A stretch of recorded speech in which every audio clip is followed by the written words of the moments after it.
ભણતા હતા અંતરિક્ષ પરી સુનિતા વિલિયમ્સ। તો આજે આ પાઠ હવે આગળ વધારીશું। તો આજે વિડિયો નંબર 10 માં આપણે આગળ પાઠ જોઈએ એ પહેલા વિડિયો નંબર 9 માં જે પાઠ આપણે ભણ્યા હતા થોડી એકવાર રિવિઝન કરી લઈશું કે સુનિતા વિલિયમ્સનો જન્મ 19 ડિસેમ્બર 1965 માં ઓહિયો અમેરિકામાં થયો હતો અને તે બાળપણથી જ દોડ, સ્વિમિંગ, ધનુર્વિદ્યા, ઘોડાની રેસ લગાવી, બાઇકિંગ વગેરે જેવી રમતોમાં ખૂબ જ આગળ પડતી હતી અને જ્યારે 6 વર્ષની હતી અને એને નીલ આર્મસ્ટ્રોંગે ચંદ્રની ધરતી પર ઉતરતા જોયો ત્યારથી જ સુનિતા વિલિયમ્સે નક્કી કર્યું હતું કે મારે પણ અવકાશમાં જવું છે।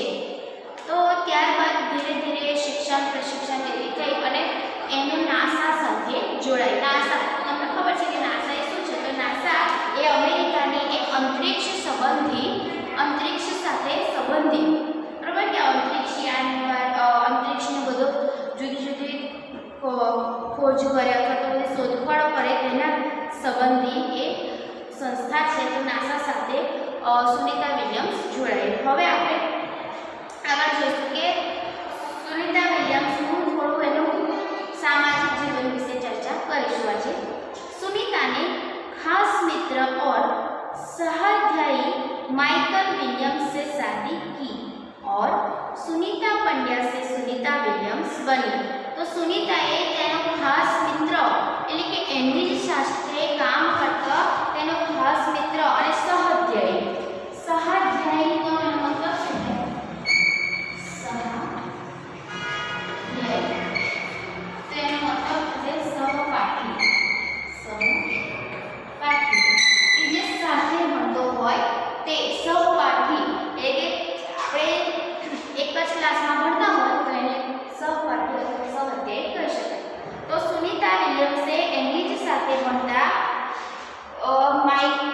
माइकल विलियम्स શું નામ છે? Michael Williams.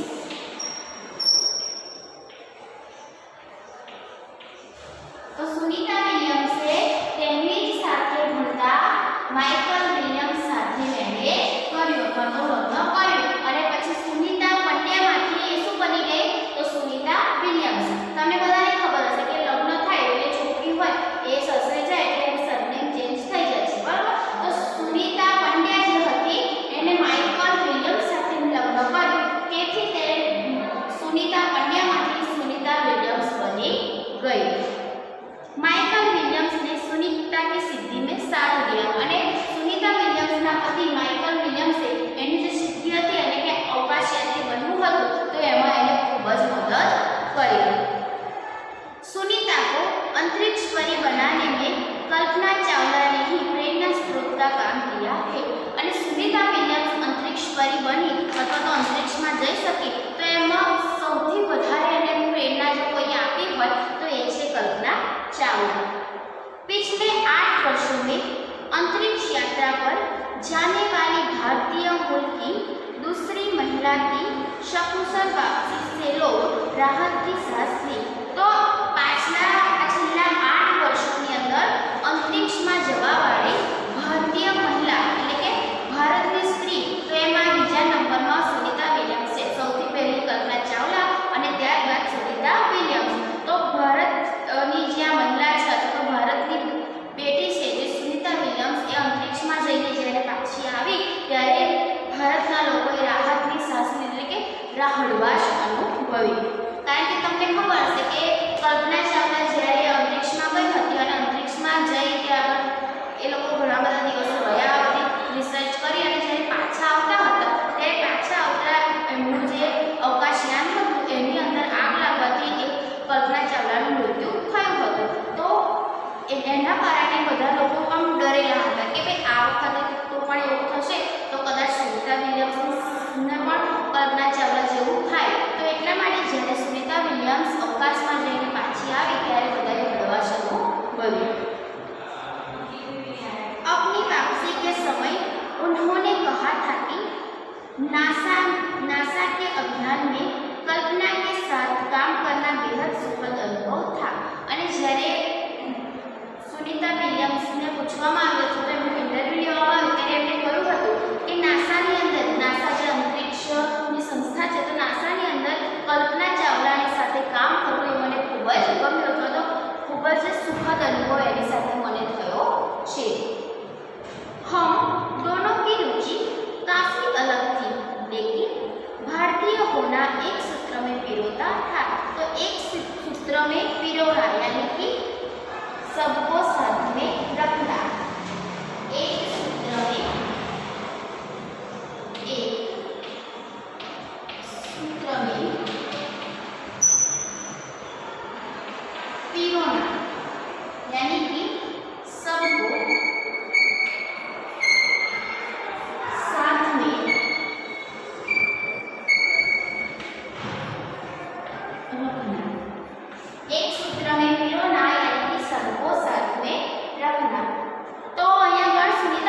में बंधाएला हता।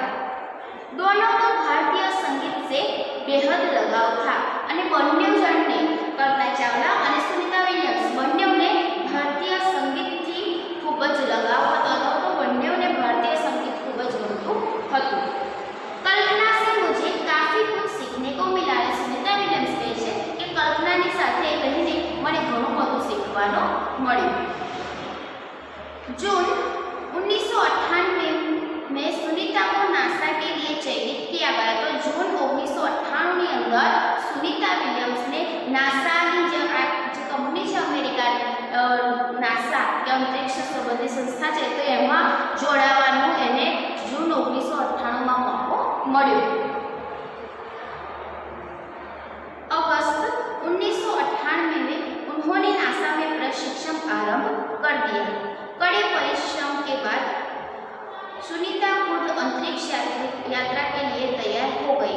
सुनीता बताती है कि अंतरिक्ष स्पेस स्टेशन में जिंदगी आसान नहीं है। तो जून 1998 ની અંદર सुनीता नासा સાથે જોડાઈ। તો કઈ સાલમાં? તો જૂન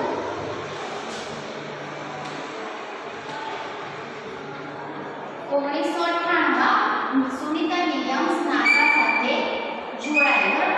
નાસામાં એ જોડાઈ અને ત્યારબાદ ઓગસ્ટ 1998 માં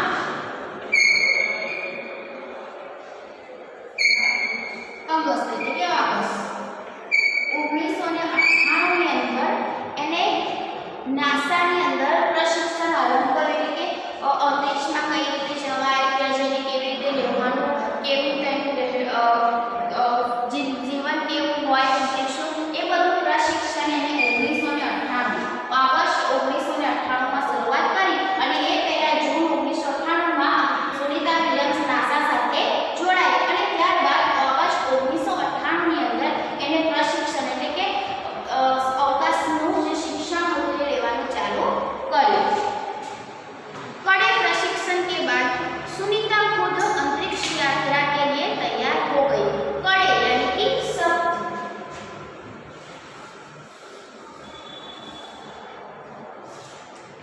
कड़े यानी कि सख्त या कठिन।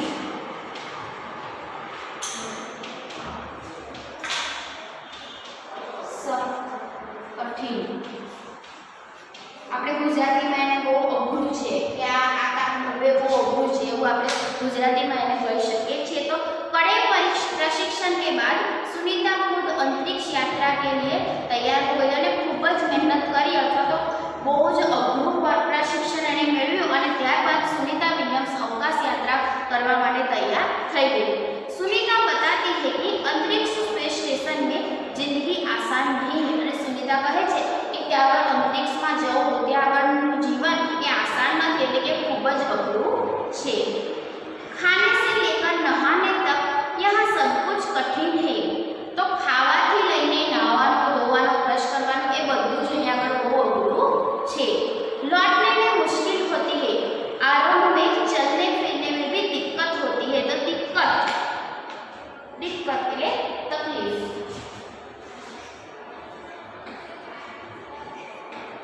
दिक्कत ठीक है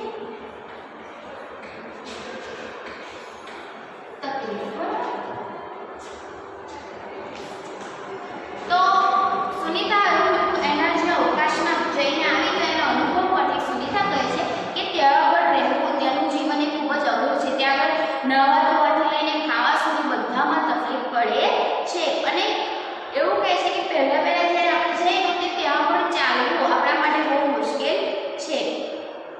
हड्डियां कमजोर हो जाती है અને આપણા હાડકાં પણ શરીર એકદમ ઢીલું પડી જાય છે અને હાડકાં પણ ઢીલા પડી જાય છે। दिमाग तैयार होने में समय लगता है અને માનસિક રીતે તૈયાર થવામાં આપણે મેન્ટલી પ્રિપેર થવામાં બહુ જ વાર લાગે છે। सुनीता ने खुद को अंतरिक्ष प्रशिक्षण लेकर तैयार किया અને સુનિતાએ પોતે અહીં આગળ જ્યારે નાસા સાથે જોડાઈ ત્યારે પોતે અંતરિક્ષમાં કઈ રીતે રહેવાય, કેવી ટેવો હોય, ત્યાં શું કરવું ના કરવું એ બધું ટ્રેનિંગ એને લઈને પોતાની જાતે તૈયાર કરી દીધી હતી। वैज्ञानिक तकनीकी भरे व्याख्यान, रूस में रहकर अंतरिक्ष कार्यक्रम तथा उनके यान आदि के बारे में जानकारी प्राप्त की અને બધા જે પહેલાના જે વૈજ્ઞાનિકો હોય એ જઈને આવ્યા હોય એના વિડીયો જોયા, બધું વ્યાખ્યાન સાંભળ્યા, તો એ બધું સાંભળીને જોઈને એને પોતાની જાતને તૈયાર કરી દીધી। उनके गोताखोरी में अनुभव होने वाले भारहीनता से स्पेस प्रशिक्षण में सहायता प्रदान की। तो गोताखोरी कोने कहेवाय छे? तो गोताखोरी એટલે गहरे समुद्र में डुबकी लगाना। गोताखोरी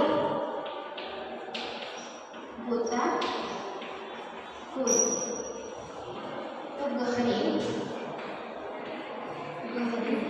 समुद्र में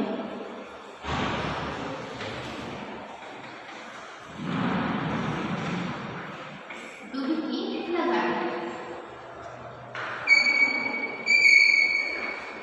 गहरे समुद्र में डुबकी लगाना એ તમને ખબર હશે કે પાણી ભરેલું સમુદ્ર હતું તો પેલું હોજ હોય એની અંદર તમે અંદર પડો તો ડૂબકી મારીને જરા આમ એક જ આમ ડૂબકી મારીને પાછા આવો છો તો ત્યારે તમારો શ્વાસ કેવો રૂંધાઈ જાય છે। તો તમે એટલી જ વારમાં એવું થતું હોય તો સુનિતા વિલિયમ્સે તો કેટલાય 6-7 દિવસ સુધી એવી પ્રેક્ટિસ કરી છે, એટલે કે પાણીમાં રહેવાની એને પ્રેક્ટિસ કરી છે, જેના કારણે એને ત્યાં આગળ અંતરિક્ષમાં જઈને કોઈ પણ જાતની મુશ્કેલી પડે નહીં।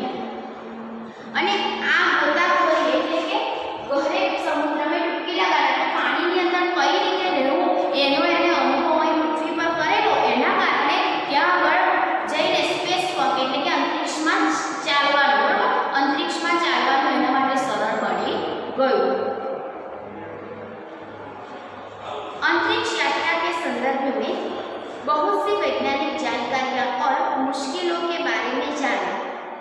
અને ત્યાં આગળ જઈને સુનિતા વિલિયમ્સે અંતરિક્ષ સંબંધી કેટલીક મુશ્કેલીઓ અને બધી जानकारी ત્યાં જઈને એને મેળવી।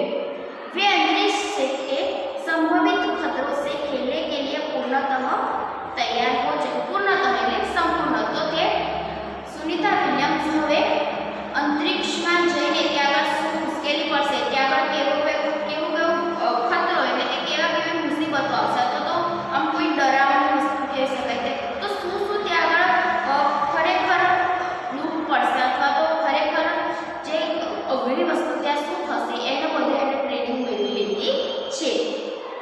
सुनीता पूरी तैयारी के लिए 9 दिन पानी के अंदर भी रही। प्रशिक्षण खत्म होने में करीब 8 साल लगे। तो सुनीता विलियम्स जो કેટલા દિવસ સુધી? તો 9 દિવસ સુધી।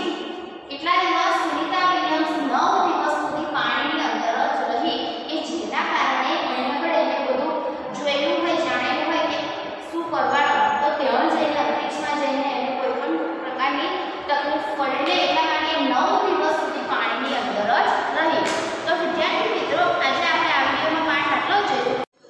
વિદ્યાર્થી મિત્રો, હું તમને એક વિડીયો બતાવું છું, તેમાં તમે જોઈ શકશો કે અવકાશ યાત્રીઓ અવકાશમાં કઈ રીતે રહે છે। हम आपको बताते हैं एस्ट्रोनॉट कैसे सोते हैं। एक स्पेस स्टेशन में सोने के लिए स्लीपिंग स्पेस बने होते हैं। ये ठीक वैसे ही होते हैं जैसे एक फोन बूथ, जिसमें अंतरिक्ष यात्री अपनी किताबें, लैपटॉप, कपड़े रखते हैं, क्योंकि यही उनका छोटा ऑफिस होता है।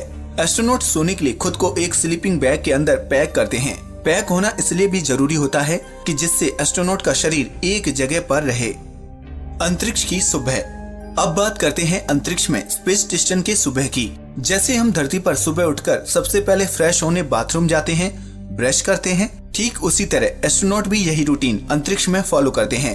हालांकि यहाँ रूटीन थोड़ा अलग होता है। शुरुआत करते हैं टूथब्रश से।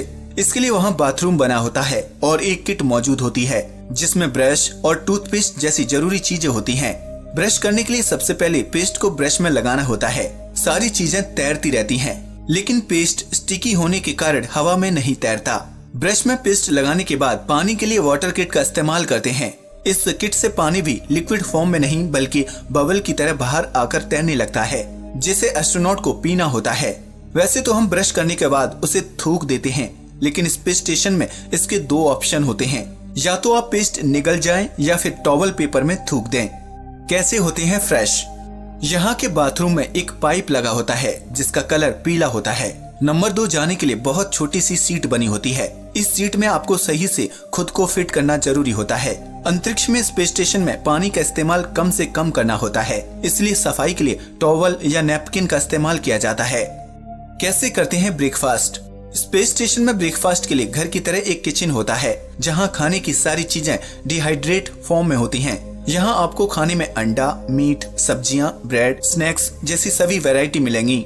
ज्यादातर यहाँ का स्पेशल खाना अमेरिका में बना होता है, लेकिन आप स्पेस स्टेशन में जापान और रूस के बने फूड का भी मजा ले सकते हैं। इसके बाद जब कोई एस्ट्रोनॉट धरती पर वापस आता है तो उसे कई जांच प्रक्रियाओं का सामना करना पड़ता है, क्योंकि अंतरिक्ष में इंसान के शरीर में कई बदलाव आते हैं। जैसे अंतरिक्ष में जाने पर एक एस्ट्रोनॉट के शरीर की मांसपेशियां और हड्डियां लगातार कमजोर होती रहती हैं। इसलिए अंतरिक्ष में जाने से पहले एस्ट्रोनॉट को अपनी सेहत और शरीर का अच्छे से ध्यान रखने की सलाह और स्पेशल ट्रेनिंग दी जाती है। अंतरिक्ष में दिल का आकार भी हल्का सा सिकुड़कर गोलाकार हो जाता है और सामान्य से कम मात्रा में ब्लड पंप करता है। पृथ्वी पर ग्रेविटी के प्रभाव के कारण मनुष्य के शरीर में उपस्थित तरल पदार्थ ऊपर से नीचे की ओर प्रभावित होते हैं। अंतरिक्ष में ग्रेविटी का उल्टा प्रभाव भी देखने को मिलता है, जिसके कारण जब एस्ट्रोनॉट पृथ्वी पर वापस आते हैं तो वो अधिक गोल दिखाई देते हैं। इतना ही नहीं, उनकी लंबाई भी कुछ इंच तक बढ़ जाती है। इसके अलावा लंबे समय तक अंतरिक्ष में रहने के बाद एस्ट्रोनॉट की आंखों में कमजोरी की शिकायत पाई गई। इस नेत्र दोष को VIIP यानी विजुअल इम्पेयरमेंट प्रेशर सिंड्रोम के नाम से जाना जाता है। इसलिए तो स्पेस स्टेशन में 6 महीने से लेकर 1 साल तक या उससे ज्यादा समय बिताकर लौटने वाले एस्ट्रोनॉट को जांच प्रक्रियाओं से गुजरना पड़ता है। उन्हें रिहेबिलिटेशन सेंटर में रखा जाता है, जहां उन्हें तुरंत मेडिकल ट्रीटमेंट दिया जाता है और उनके शरीर में आए बदलाव की वैज्ञानिक जांच करते हैं।